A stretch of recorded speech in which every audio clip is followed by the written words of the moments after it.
Some of you may have heard that ARC, that is the Alliance for Responsible Citizenship, held its inaugural conference in November 2023 in London, England. The purpose of ARC, which counts public intellectuals including Jordan Peterson among its founders, is to gather experts from around the world and discuss issues impacting citizens, promote dialogue and thought exchange, and to promote good governance. One theme presented at this conference pertained to youth and children and about social media and its harms and how to raise strong, resilient children in this world. Well, joining me now to share his experience at the Ark Conference is Peter Stock, political commentator. Peter, thank you so much for joining. And I was surprised, like, oh, Peter went to Ark. We need to do a show and find out what happened at this conference, because I don't think many of us attended. So how many Canadians were there? Yeah, so there were close to 100 Canadians. We 1,500 attendees in total from over 70 countries around the world.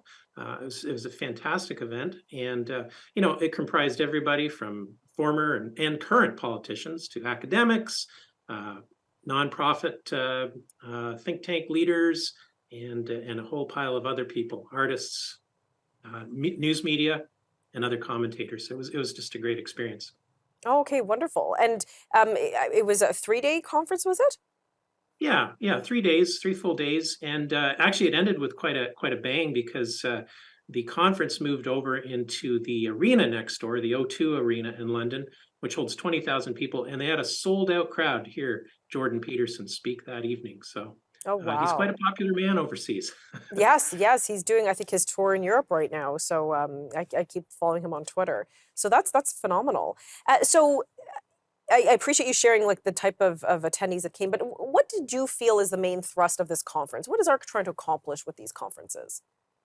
Yeah, it's a great question. So I think what Jordan Peterson and the team around him have recognized, and so many of the rest of us, our civilization is at a bit of a tipping point. We're seeing major problems, major fractures, if you will, in the foundation that are forming and causing a serious social discord and trouble.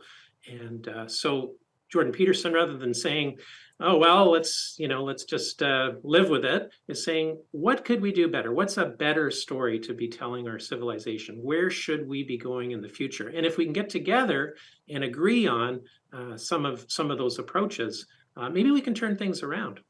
But isn't that sort of what the role of the UN is supposed to be? Like, isn't that something that they're supposed to be doing? Well, I won't comment too much on what the UN should be doing, but I don't think it does do that. It is, in fairness, the UN's a forum for nations to discuss their problems, but they're not discussing the root issues that are at the heart of our Western civilization in particular. And the West is a wonderful thing. And when we say the West, we're talking about North America, Europe, and some other nations around the world that have inherited sort of that democratic Judeo-Christian tradition and have made a great civilization, a prosperous, healthy, long-living civilization. But in recent generations, we've seen that start to fall apart, and the problems we're living with right now are things that we want to address.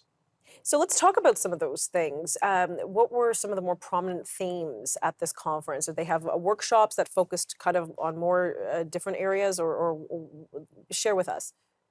Sure. There were several broad areas of discussion, finance and economics, of course, and just the terrible trouble we have gotten into as a society with debt, and of course the resulting inflation we're not now all living with, that has made food so expensive and that has largely prevented many young people from finding housing because it's also so incredibly expensive. So the economic situation is a troubling one, and that's certainly something that was discussed widely. The environment and energy was another topic. So we've got this apocalyptic doomsday scenario playing out in the media on a daily basis. Climate change is going to doom us all, and if we listen to all those prognostications about the end of the world, in fact, it should have ended, several years ago, according to some.